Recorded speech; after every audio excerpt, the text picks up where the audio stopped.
Hello my friends! Welcome back to my channel! Hello friends, welcome back. I wanted to film a video, but brain space is sort of limited lately, time of year and everything, and it just feels like it's been so long since I filmed and posted a video. And also, like, it's April 2nd, so this is very timely. This is a good video for me to just sort of, like, get my feet back in there and make for y'all. So I have an April TBR. I will say that last month I don't even remember how many books I read last month, but I know for sure it was more than previously because, you know, I know I've said it again and again, but my reading pace has slowed way down compared to when I first started my channel, and I'm trying to see how many books I even read last year because I'm just, like, I'm a little curious, but okay, there it is. 1, 2, 3, 4, 5, 6, 7. So I read 7 books last month, not last year, last month, which was a really good reading month for me because, I mean, I think in February I read 3. Anyway, so this is kind of a small TBR, but these are books that I'm just really excited about and that I want to pick up. Some of them I'm already currently reading, so I thought I would share it with y'all. So, the book that I'm currently reading right now, as of this moment, is Glow of the Everflame by Penn Cole. This is book 2 in this fantasy romance series. I did read the first one. It was the last book that I read in March, and I will be doing a wrap-up video, hopefully next week. I'm thinking of maybe doing just like a whole wrap-up for January, February, and March, because I haven't done a wrap-up for any of the books that I've read, so I may do that. And so anyway, Glow of the Everflame. So this is a fantasy romance series. The first book I read, and I wasn't immediately, like, obsessed with it. I wasn't completely blown away by it. It had some issues for me, but I did enjoy it, and I did see the potential that this had to really do something special and be really fun. So I finished book 1, and I liked it enough that I wanted to continue, so I started with book 2. So the whole series is basically about this society where you have humans, and then you have what are called descendants, which are basically like half god and half mortal, and they have this kind of just like an hierarchical society type of thing where humans are considered much, much less than. Descendants can't have a union with mortals, the offspring are killed, and it's really sort of this whole society of the descendants, I can't actually remember descendant or descended, it's just skipping my brain at the moment. Whatever word that is, descendant. They definitely see themselves as superior to humans, and it creates, obviously, this feeling of rebellion and unease with the humans. A lot of things are done to them with this sense of injustice and all of that good stuff that you would expect from a ruling society and the one that rises up in rebellion. So, our main character in this series starts out the story as a healer in training. Her mother is a healer, and then her mother suddenly goes missing, and she starts finding out these secrets that her mother has kept from her, sort of revealing who she is and maybe why her mother has been keeping them a secret. And I just think the series is really pretty fun. I've heard a lot of people talk about it. I know Rachel from Raven Haired Reader really loves it, and I'm having a really fun time with it. So I am I'm about halfway through book 2, and so far I'm liking it more than book 1, and it's just a really fun time. So that is one book for sure that I'm reading.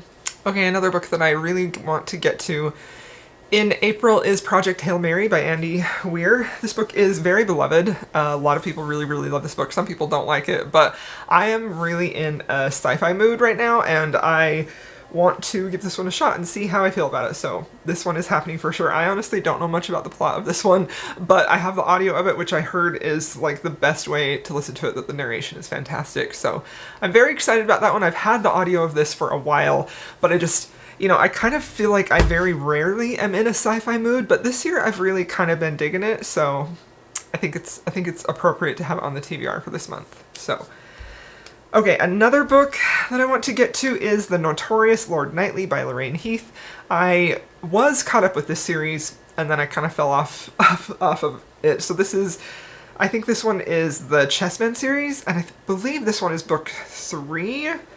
Forgive me for not looking into that as well, but The Notorious Lord Knightley, I really love Lorraine Heath. She's a favorite author of mine, and I think she's a good one to sort of get me back into the groove of historical romance, so I'm excited about that one.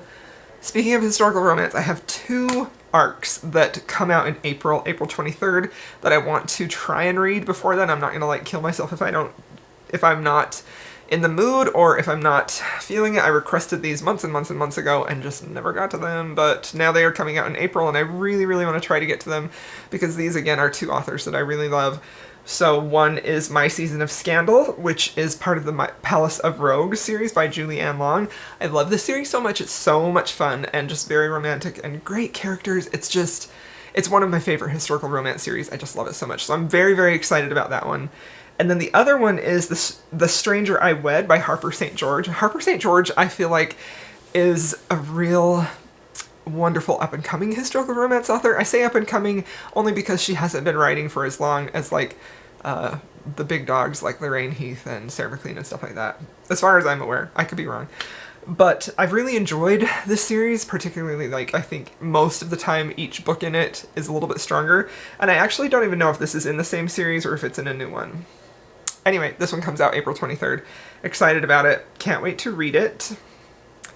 So another historical romance that I really want to read is The Wickedness of a Highlander by Elisa Braden. I have really enjoyed the other two books in this, the other three books in this series.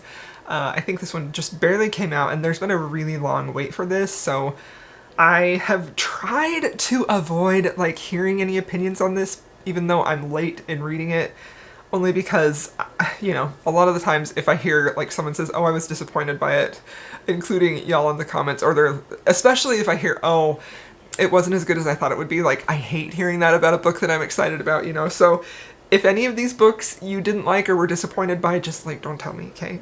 And then when I read it and talk about it, if you didn't like it, we can commiserate together in the comments, okay? But I have really enjoyed Elisa Braden, and I'm very excited about that one for sure. So, alright, I feel like that's all that I want to talk about.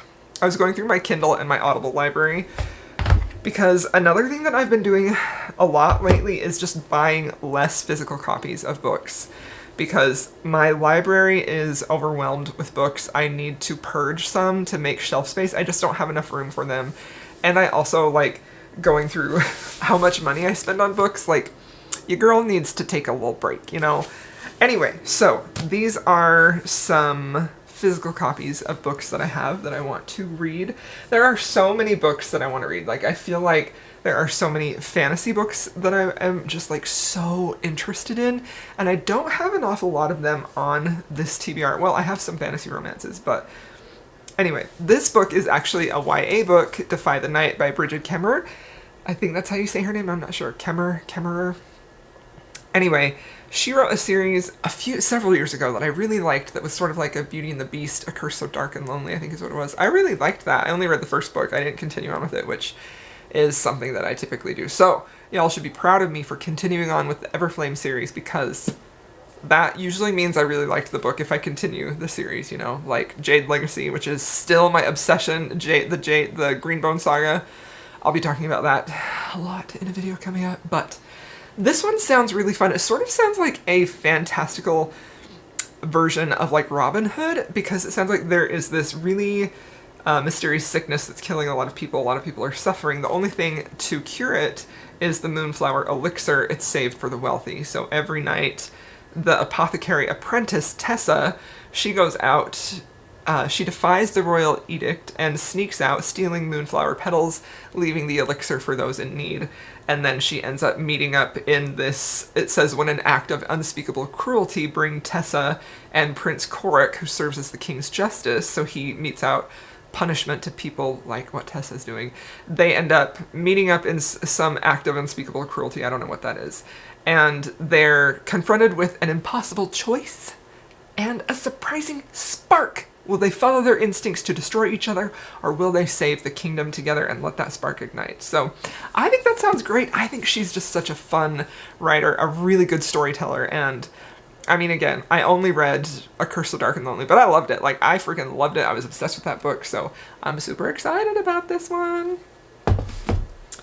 Okay, and then this is another historical romance. This was sent to me by the author, and I didn't get to it in time. I want to mention it for sure because the author took the time and the expense to send me this arc, and I didn't read it before publication, but I am going to read it and review it, and I'm so excited about this. This is Dual Devotions by Sarah McConkey.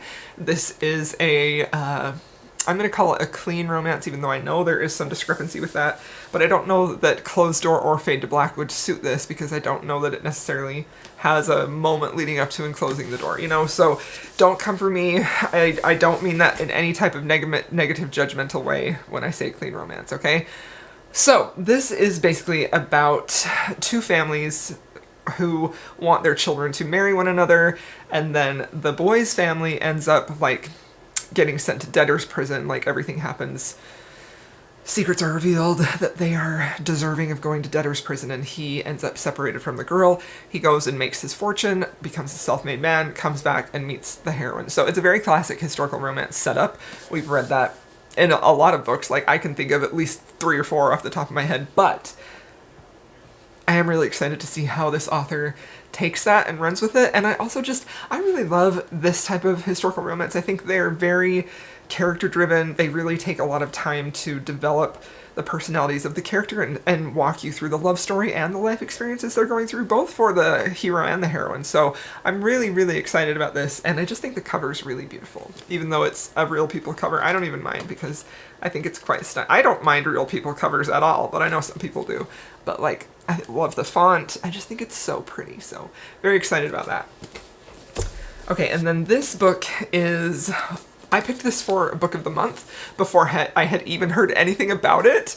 And since I picked this, like, I just, you know, when you have a book of the month, you have a selection of books, and a lot of the times they are authors that aren't known to me. But I just go by genre and which sounds the best. So this was a fantasy. It sounds like it is a fantasy romance for sure, and I do believe it's an adult. And I think the whole setup of this is that she's a witch and he's a witch hunter. So I think there is obviously more to it than that. You know, again, that's a concept that's not super unique, but my real life friend Katie told me about this book that she told me she had read it, and I'm like, I already got that from Book of the Month. I hadn't heard anything about it. And she's like, oh my gosh, it's so good, you have to read it. So this is on the TBR. I really want to get to it this month specifically. So, and then the last book on my TBR that I want to mention is called A Tempest of Tea.